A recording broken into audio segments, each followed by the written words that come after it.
بہت مختصر سا وقت ہے.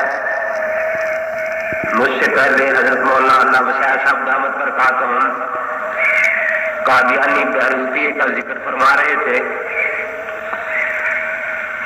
دنیا میں بڑے بڑے مدعے ہوئے ہیں، جھوٹے بھی اور سچے بھی، لیکن یہ ایک ایسا بہروپیہ تھا جس کے بارے میں اسے خود بھی پتہ نہیں تھا کہ میں کیا ہوں. میں ایک دن اسکول میں بیٹھا تھا تو ایک صاحب آئے، وہ زندہ ہے ابھی، محمد منشا ان کا نام ہے. کہنے لگے کہ میں نے قادیانیت کے لیے زندگی وقف کی ہوئی ہے، قادیانیت کی تبلیغ کے لیے،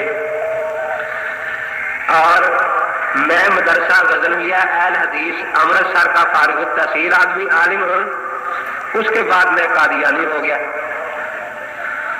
تو میں نے اس سے اتنا پوچھا کہ تو نے قادیانی کو مانا کیا ہے، کیونکہ قادیانی کے بارے میں یہ سمجھ لینا کہ وہ کیا تھا یہ خود ایک ایسا مہمہ ہے کہ جو قادیانی بھی حل نہیں کر سکے. وہ کبھی مہدی کا روپ دھارتا تھا، کبھی مسیح کا، کبھی نبی کا، کبھی تشریح، کبھی غیر تشریح، کبھی مرد، کبھی عورت، کبھی حجر اسود، کبھی ردر گوپال، کبھی کرشن جی مہاراج، کبھی امین الملک جے سنگھ بہادر. تو اس کا تو یہی پتہ نہیں وہ سکھ تھا یا مسلمان تھا، عیسائی تھا، یہودی تھا. مسلمان بہرحال نہیں تھا، اور پتہ نہیں وہ تھا کیا. تو اسے میں نے یہی پوچھا کہ تو نے کیا مانا ہے؟ کہتا میں نے اس کو مہدی اور مسیح مانا ہے. تو وہی بات جو مولانا آپ سے پوچھ رہے تھے کہ مہدی اور مسیح تو دو ہے، آپ نے ایک کو کیسے مان لیا کہ وہ مہدی بھی اور مسیح بھی ہے؟ امام الگ اور مقتدی الگ، یہ دو چیزیں ہوتی ہیں. تو نے کیسے مان لیا کہ وہ ایک ہی؟ اس کو مہدی بھی مانتا ہے، مسیح بھی مانتا ہے، کرشن بھی مانتا ہے، سب کچھ مانتا ہے. اس پر وہ بیچارہ بڑا پریشان ہوا. کہنے لگا کہ اور تو میں کوئی مسئلہ نہیں جانتا، مجھ سے آپ حیات مسیح پر مناظرہ کر لیں. میں نے کہا بڑی اچھی بات ہے، آپ کا مرزا بھی مسیح بنتا ہے نا، تو اس کی حیات پر مناظرہ ہوگا. میں نے لکھ دیا کہ اس کی حیات بھی لعنتی حیات تھی، اس کی موت بھی لعنتی موت تھی، اس پر مناظرہ کرنا. اب اس پر تو قادیانی مناظرہ کرنے کو کبھی تیار نہیں ہوتے. تو بہرحال اس سے مناظرہ ہوا. اللہ کا احسان ہے کہ وہ مسلمان ہو گیا. اس وقت اٹھ کر چلا گیا ٹیپ لے کر روے. 3 مہینے کے بعد آیا، مجھے ملا، السلام علیکم. میں خاموش رہا کیونکہ قادیانیوں کے سلام کا تو کوئی جواب ہی نہیں ہے. 2-3 مرتبہ سلام کیا، میں خاموش رہا. کہنے لگا آپ سلام کا جواب تو دیں.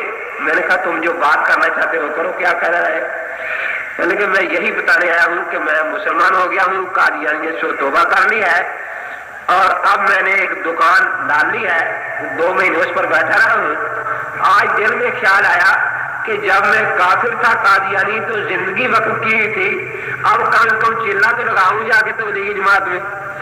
کہتے میں رائے میں جا رہا تھا تو میں نے کہا کہ چلو امین صاحب سے بھی مل لوں اور انہیں بتا دوں کہ وہ جو مناظرہ ہوا تھا میں نے وہ ٹیپ قاضی نذیر کو، عبد المالک کو، سب کو سنائی کہ میں آپ کا مطلب چھوڑ رہا ہوں یا مجھے اس کا جواب دے دو.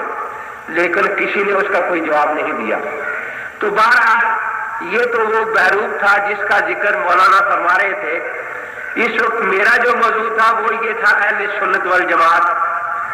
وقت چونکہ بہت مختصر ہے تو اس لیے یہاں بھی یہی بات ہے، کچھ اصلی اہل سنت ہوتے ہیں، کچھ بہروپی اہل سنت ہوتے ہیں. ہم ہیں اہل سنت والجماعت حنفی. ہم کیا ہے؟ اہل سنت والجماعت حنفی. یہ نام ہے، یہ ہماری متصل سند بھی ہے کیونکہ اللہ کے نبی کی سنت صحابہ کی جماعت نے آنکھوں سے دیکھ کر ان سے لی. ہمارے امام اعظم ابو حنیفہ رحمۃ اللہ تعالی علیہ نے اپنی آنکھوں سے صحابہ زیارت کی. اس لیے مذہب حنفی ایک ایسا مذہب ہے جس کی بنیاد مشاہدے پر ہے، سنی سنائی باتوں پر نہیں. تو ہم اہل سنت والجماعت ہیں. جب اپنے آپ کو اہل سنت کہتے ہیں تو تعلق خدا کے آخری نبی سے جوڑتے ہیں، حضرت محمد رسول اللہ